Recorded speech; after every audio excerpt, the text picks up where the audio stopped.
Upgrades.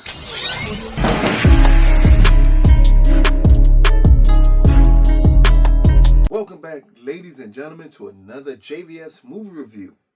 Today, I'm reviewing one of the most intriguing horror films I've seen in a very long period of time here. One that almost completely stands out from anything of recent memory.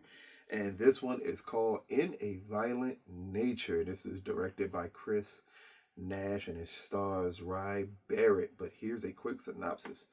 When a group of teens take a locket from a collapsed fire tower in the woods, they unwittingly resurrect a rotting corpse of Johnny, a vengeful spirit spurred on by a horrific 60-year-old crime. The undead killer soon embarks on a bloody rampage to retrieve the locket and methodically slaughtering anyone who gets in his way.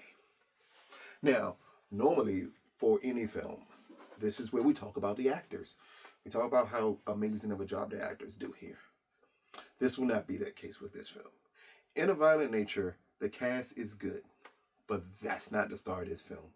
The complete star of this film is Mr. Nash, who is the director of this film.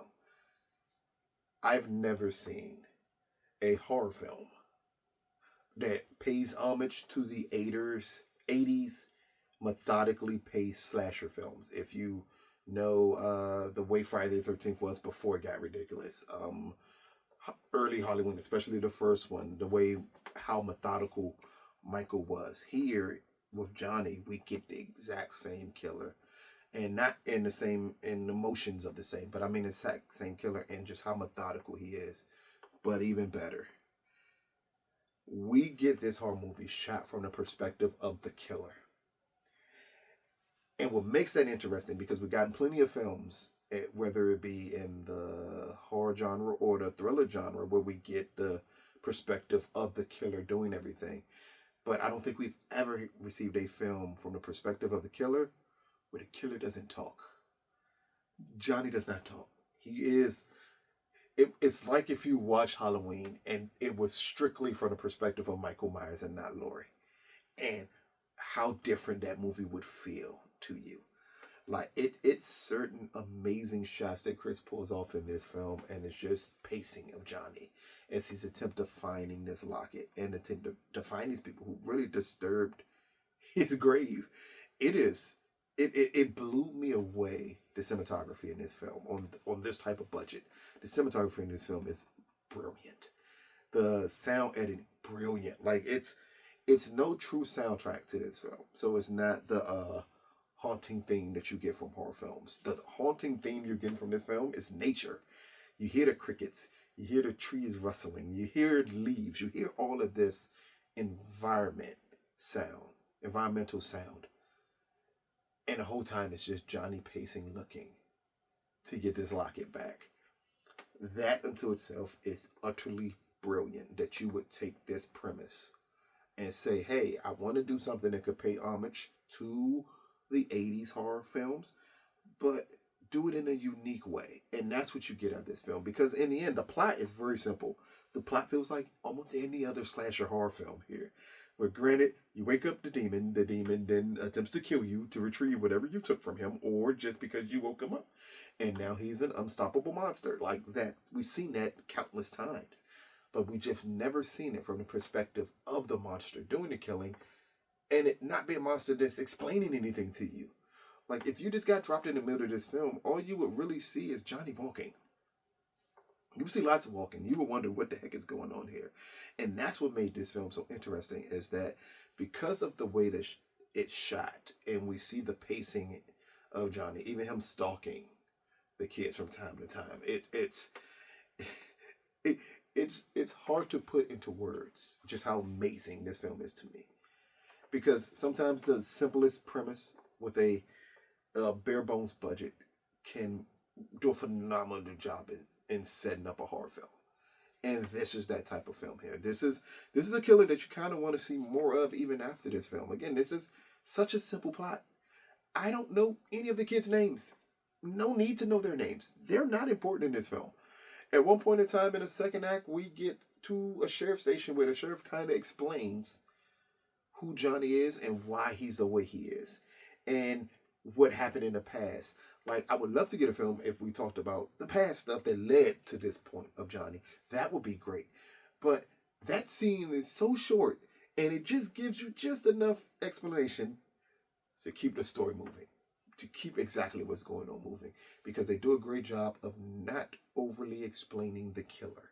Because that's where a lot of horror movies fail in the slasher genre, especially ones that want to pay homage to the 80s slasher period, is that they over-explain who the killer is. Here, again, you get little to no explanation who Johnny is for majority of this movie. When you get to the point of explaining kind of who he is, you get it for like a minute explanation. It's not enough. It's enough to make you want to know more about him, but not enough where it overly explains him as a killer. And that's what's great here. So again, you're tuning in to In a Violent Nature for great cinematography, amazing kills when you get them, but they're few and far between. So it's not an overload of kills here, but the kills are extremely gory and extremely creative. And that's another element that you really want in a horror film is, can you give us creative kills we have not seen? It is one kill in particular that I will not explain. It is possibly the most creative kill I've seen in the last 15 years in a horror film. It is so methodical the way he rips apart this person that it is fantastic from a horror movie perspective. For someone who loves this genre, it was fantastic. But again, everything is because of Mr. Chris Nash here. This is for any other horror movie director. If it's someone who had done lots of horror movies and then they came upon this movie, this would be their magnum opus. This would be the film that you would say, hey, this is the film you go check out. This is the film that's in the league of early John Carpenter, early Wes Craven. Like, he's in that league with this type of film here that you just transported to it. It feels like you transported to a different time period. Even the way the color grading of the film feels more like it's an 80s film. And I kind of thought, I knew they were paying homage to the 80s, but I said, well, maybe this is supposed to be in the 80s. And you realize it's not. It's supposed to be in current time, but it's just the way it's shot that it all pays homage to that time period of the slasher film. And it just does a brilliant job of setting up everything. It's literally not much to talk about, not much to spoil you here. I told you this is as simple of a plot as humanly possible. What you're here for is great sound editing, which is a weird thing to say in horror movies normally, especially when you're not getting the soundtrack around you. And great cinematography and amazing direction with a relentless killer POV type of film. Like, that's what this feels like. At one point in time, I felt like if I was playing a video game and I was playing as the killer, that's the perspective I got as everything was going on in the film. But not a first person, maybe like a third person type of play. Like, that's what it felt like in the best way humanly possible. And just being so simplistic, but yet so effective that I think this is going to thrill every horror movie slasher fan.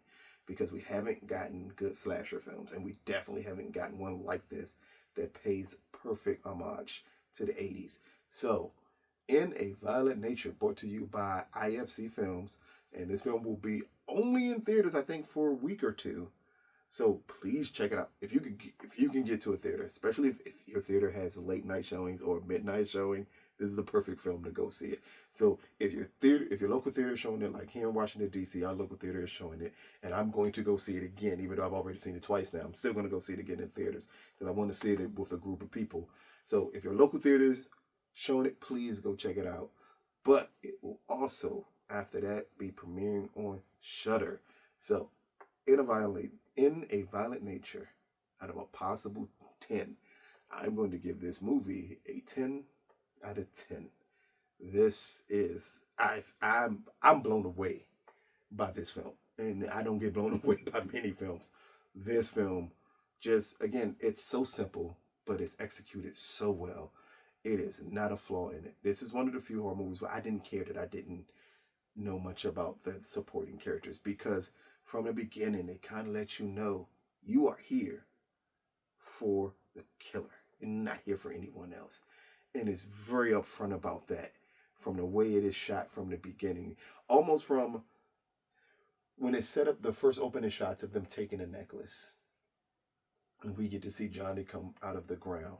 From that moment on, you understand this movie is about his perspective, his point of view, and no one else's.